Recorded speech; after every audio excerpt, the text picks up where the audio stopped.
Today, we're diving into a special edition of our show where I show you all the places to take kids like me out for some family fun. We're visiting all of my favorite spots, and the best part, we'll be chatting with the people that make those spots awesome. This is Uncovering Indian River for Kids. Let's go!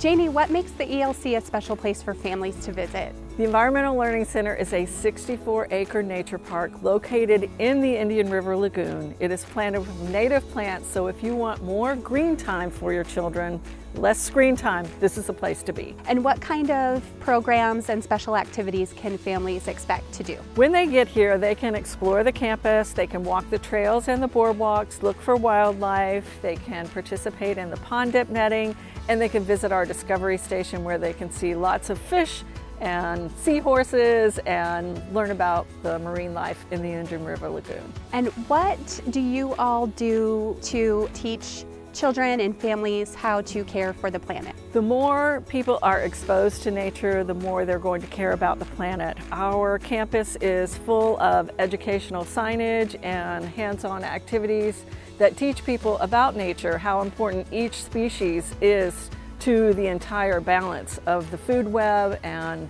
the balance of nature. And what is the history of the ELC? Who started it and when? The Environmental Learning Center is 36 years old. It was founded by educators who wanted a place for students to experience science in the real world, to see nature, to see water in the lagoon, to have that experience hands-on rather than just at a desk with a textbook. Every third and fourth grader in Indian River County comes on a science-based field trip here to the Environmental Learning Center, and they can bring their family back and give them a tour. Well, my daughter has participated in a lot of different ELC activities, and you all do a great job, so thanks for everything you do for our community. Now, as she comes home, do you learn things, new things? Absolutely, yes, and one of her favorite memories is the pond netting and catching a crayfish or a shrimp in her net, and she still talks about it, and she knows the stingray shuffle, thanks to you all, how to walk through the sand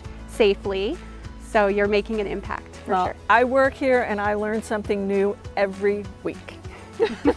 And do you offer any boating? Can people get out on the water at all? We do have several opportunities for people to get out on the water.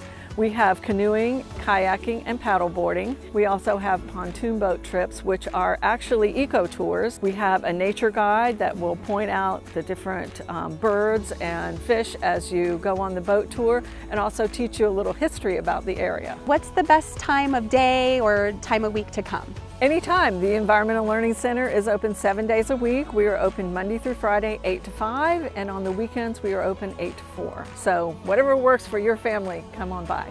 Wonderful. Thanks for all you do. We had a great time at ELC, and now we're going to go to McKee Gardens.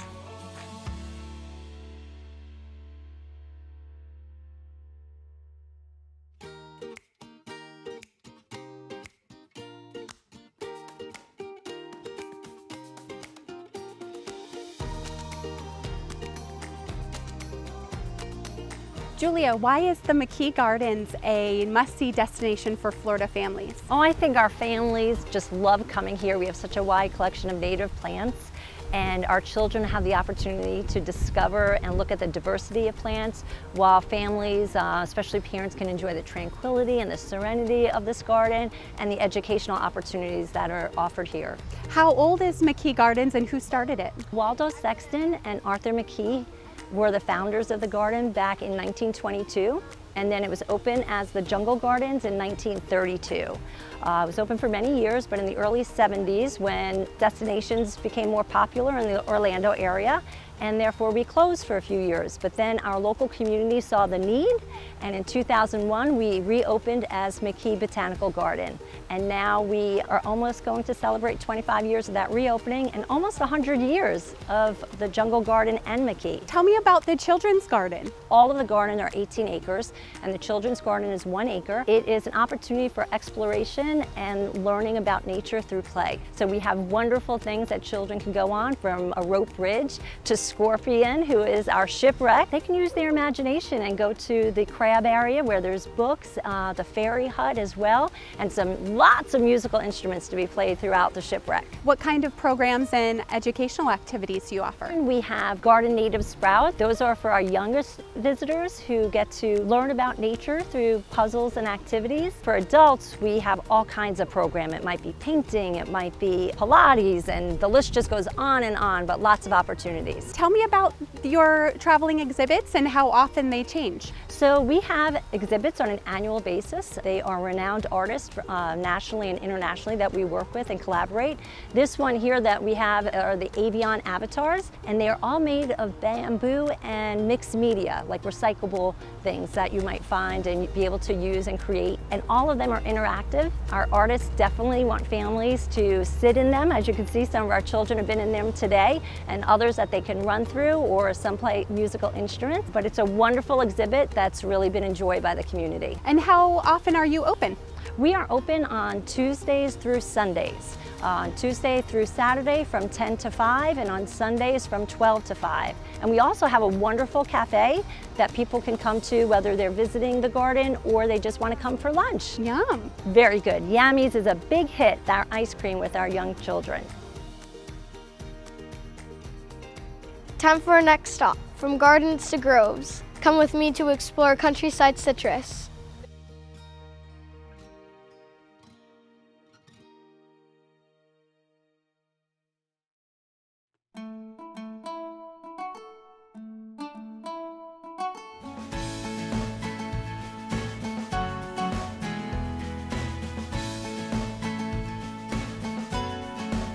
Cheryl, your farm is so gorgeous. Thank you. Tell me about the history, when it started, and who started it. Actually, this is my aunt and uncle's property. Their parents started it.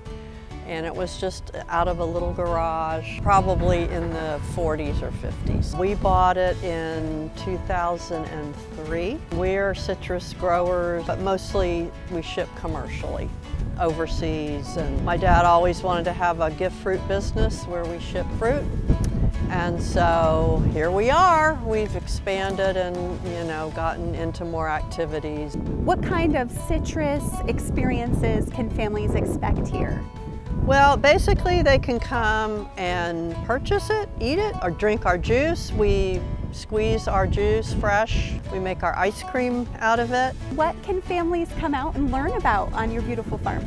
On our hayride during the Fall Festival, we have an informational audio that plays while they're on the hayride, so they can kind of hear about just different things that we do. They can go through the nature trail. It's just sort of a slice of old Florida, really. I love that. I love that it's getting back to the roots and giving people the old Florida experience. We just try to make it more things where kids can get out, run around, and get away from the games and the screens. That's what we like to say. Wonderful. Thanks for doing that. And you have a quite famous local restaurant on the beach side of Vero. We do, El Cid Taqueria. And how is the farm connected to the taqueria? Actually, part of the taqueria is also Countryside Family Farms. So we started out there with just the ice cream, citrus, juice, and then when we were able to take over some space next door, we opened the taqueria. We use a lot of citrus-based marinades and things with our tacos, how we marinate our meats, our salsas, that kind of thing all incorporates citrus. Sounds so good. Yeah. What is a favorite memory that you have of a family, something that happened for a family here? Well, I can't really say one family, but really just seeing them come out for the Fall Festival or flower picking or strawberry picking, and Just enjoying being a family together, taking pictures, you know, and we love to see them posted on social media. And I think that's just the best, is seeing the families together out here having a good time. In the Florida sunshine. Absolutely.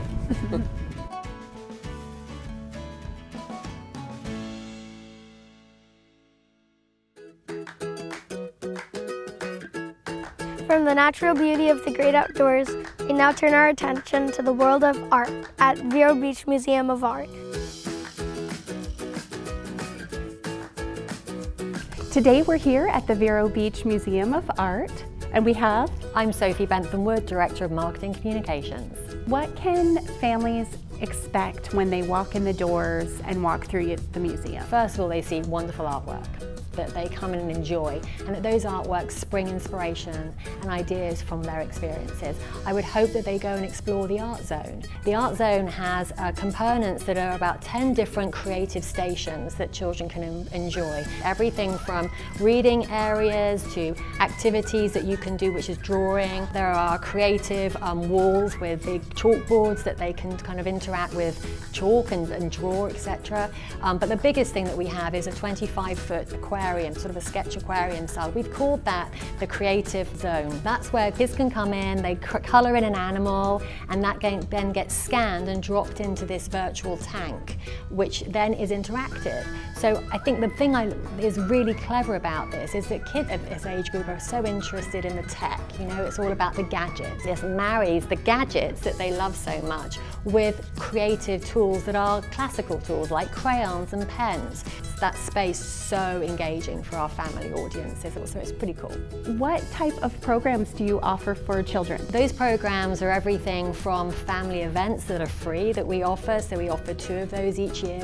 Programmatically, the museum has regular programs every month, and they cater very specifically to different age groups of children that want to come. I've seen some great signs about free Saturday events for children that look really fun. Yeah.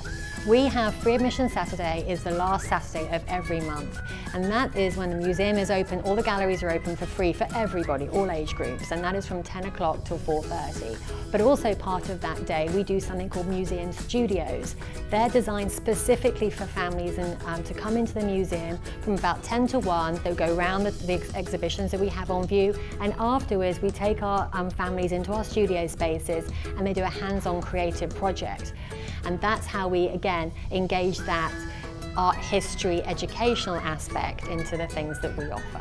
How does art support children's creativity and development? I think art is a way that kids can kind of get creative without realizing they're learning something. You know, when they're crayoning and coloring, they're not realizing that they're actually doing something that's very important for their developmental needs, but they're having fun at the same time. There's also no wrong way of doing it. You know, it's not like a maths test when the only answer is, you know, 2 + 2 is 4. There is no right or wrong. So I think that also is very important for children, to feel that they can be themselves without feeling, I have to have an answer to this. There doesn't have to be a correct answer at the end. But it's that marriage of creativity and learning at the same time, but we're trying to make their learning through having a fun time and they don't realise they're actually learning something. The key to everything. Play, yes, exactly, exactly. Lovely. Are there any outdoor spaces for families to enjoy? Yes, we have 2 sculpture parks, one at the very front of the building where they would walk in and they see our line and our various art pieces there. At the back we have another sculpture park that we encourage families to walk around and experience those monumental sculptures that we have out. Especially on a nice day, there are benches out there and it's lovely to be able to sit and just sort of take in the atmosphere and then, you know, soak up some sunshine and then come back into the galleries. Florida art life. Exactly, exactly.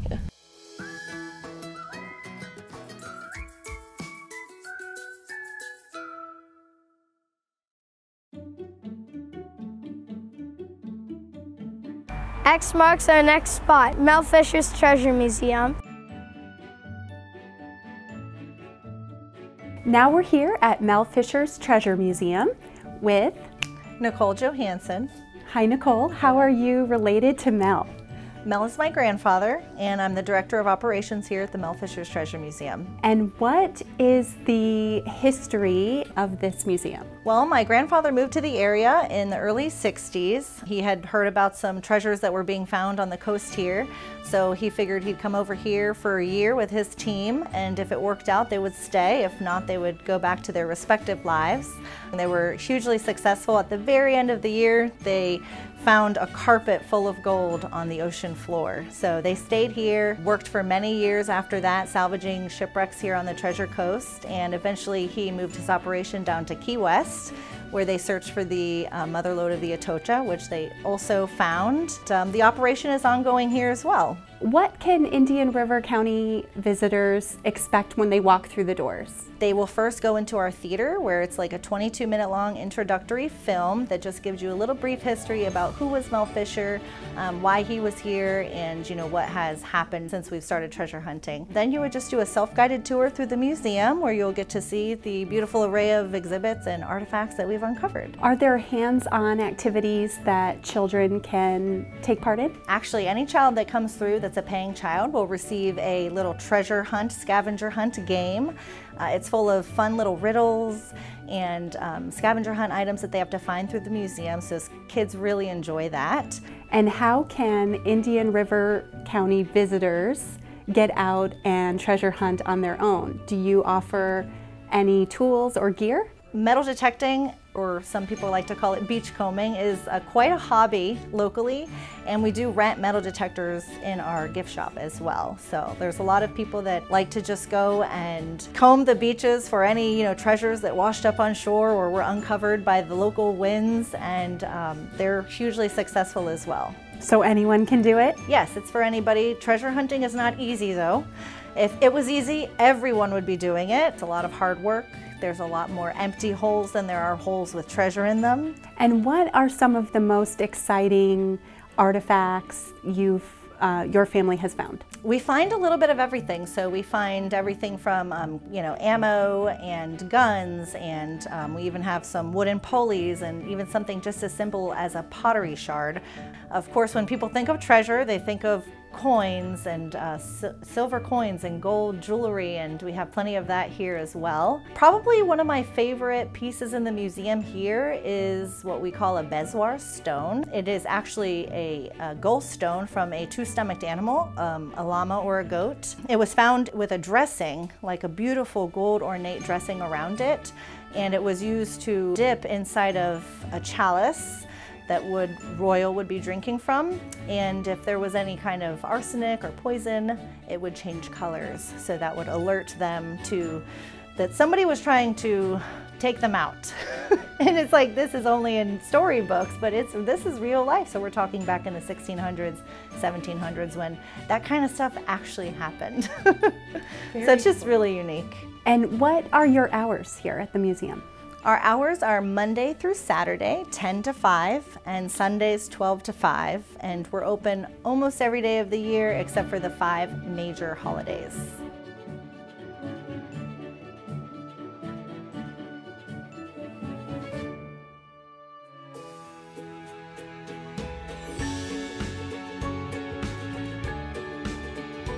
So whether you're a local looking for new things to do or a visitor looking for the perfect family getaway, Indian River County has something special for you.